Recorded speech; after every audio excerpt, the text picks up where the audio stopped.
જમીન, આ બધી જે વસ્તુઓ છે, જે સંપત્તિ છે, તો એ શું છે, એ આપણને ઉપયોગી થાય છે. મકાન છે આપણને રહેવા માટે ઉપયોગી થાય છે. પછી ખેતર છે, ખેતી છે, જમીન, તો એ આપણને વસ્તુનું ઉત્પાદન કરવા માટે ઉપયોગી થાય છે. તો આ બધી જે મિલકતો, જે સંપત્તિઓ છે, એ આપણને શું થાય છે, ઉપયોગી થાય છે. એટલા માટે સંપત્તિમાં ખાસ કરીને ઉપયોગિતાનો ગુણ હોવો જરૂરી છે. બીજું છે અછતનો ગુણ ધરાવે છે. સંપત્તિ છે એ કેવી છે, અછતવાળી છે. એનો જથ્થો છે એ કેવો છે, મર્યાદિત છે. બધી જો એ પુષ્કળ પ્રમાણમાં હોય તો એ સર્વસુલભ વસ્તુ થઈ જાય. તો પછી અછતનો ગુણ ન ધરાવે તો એની કોઈ જાતની લેવડ દેવડ થાય નહીં. આપણે સર્વસુલભ વસ્તુ એટલે આપણે જોયું હતું કે જે ગમે ત્યારે જેટલા પ્રમાણમાં તમારે જોઈએ એટલા પ્રમાણમાં તમને મળી રહે, તો એવી વસ્તુને સંપત્તિ કહેવાય નહીં. સંપત્તિ કોને કહેવાય કે જેનામાં ખાસ કરીને અછતપણાનો ગુણ હોવો જોઈએ. જો એ વસ્તુ છે એ સર્વસુલભ હોય એટલે કે એની છત હોય એ પુષ્કળ પ્રમાણમાં ઉપલબ્ધ હોય તો એ વસ્તુનું લેવડ દેવડ છે એ થાય નહીં. કેમ કે એનું મૂલ્ય છે એ કાંઈ ન હોય, તમને ગમે ત્યારે જોઈએ એટલા પ્રમાણમાં મળી રહેતું હોય તો એનું મૂલ્ય છે, એની કિંમત છે એ સાવ કેવી હોય છે, નજીવી હોય. એટલા માટે થઈ અને એનામાં ખાસ અછતપણાનો ગુણ હોવો જરૂરી છે. જે વસ્તુ અછતવાળી હોય એ જ સંપત્તિ, એટલે સંપત્તિમાં ખાસ કરીને અછતનો ગુણ ધરાવે છે. ત્રીજું છે ભૌતિક અને બાહ્ય રૂપ ધરાવે છે. આ એક ખાસ મહત્વનું છે. આપણે વસ્તુમાં ભૌતિક અને અભૌતિક જોયું. ભૌતિક એટલે કે જેને જોઈ શકાય અને માપી શકાય, એટલે આપણે ભૌતિક વસ્તુ કીધી હતી. અને અભૌતિક એટલે જેને આપણે જોઈ શકતા નથી પરંતુ માત્ર ને માત્ર આપણે એને ફીલ કરી શકીએ છીએ. એને આપણા અંદરની જે જિજ્ઞાસાઓ છે એને સંતોષવા માટે જે ઉપયોગમાં થતી હોય તો એવી વસ્તુને અભૌતિક વસ્તુ કહીએ છીએ. તો એ અભૌતિક વસ્તુઓ છે એ સંપત્તિ નથી. કારણ કે આપણી જે ભૂખ છે, જિજ્ઞાસા છે, આ બધી વસ્તુઓ એવી છે કે જે શું હોય તો કે સંતોષાઈ ગયા પછી એનો નષ્ટ થાય છે. એટલા માટે બાહ્ય વસ્તુ, એનામાં બાહ્ય ગુણધર્મ નથી, એ બાહ્ય રૂપ ધરાવતી નથી. એટલા માટે થઈ એને સંપત્તિ કહેવામાં આવતું નથી. એટલે સંપત્તિ ખાસ ભૌતિક અને બાહ્ય રૂપ એટલે એને કંઈક રંગ, રૂપ, આકાર, કદ હોવું જોઈએ અને એ જોઈ શકાય એવી હોવી જોઈએ તો જ એને સંપત્તિ કહેવામાં આવે છે. એટલે સંપત્તિનામાં આ પણ ગુણ હોવો જોઈએ કે એ ભૌતિક અને બાહ્ય રૂપ ધરાવતી હોવી જોઈએ.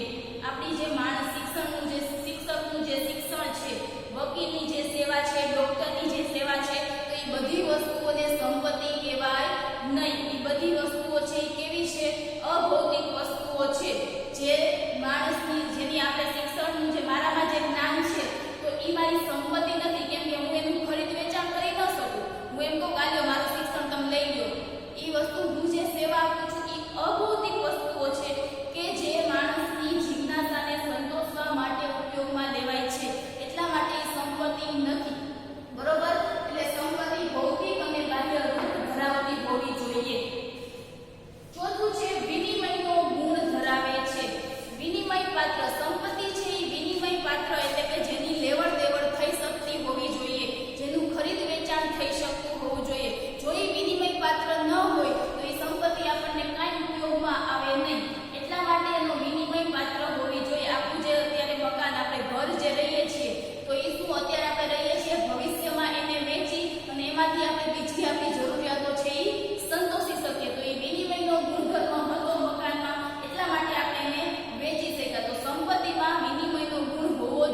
અને ઈ બટેટાને કોલ્ડ સ્ટોરેજમાં મૂકી દે, બરોબર, તો ઈ લાંબા ગાળા સુધી સાચવી શકે છે. તો ઈ કોલ્ડ સ્ટોરેજ જે બટેટા તો ઈ એની સંપત્તિ કહેવાય, કેમ કે ઈ લાંબા ગાળા સુધી સાચવી અને પછી એનું વિનિમય લેવડ દેવડ ખરીદ વેચાણ કરી અને પછી એમાંથી પોતાની જરૂરિયાતો છે ઈ સંતોષે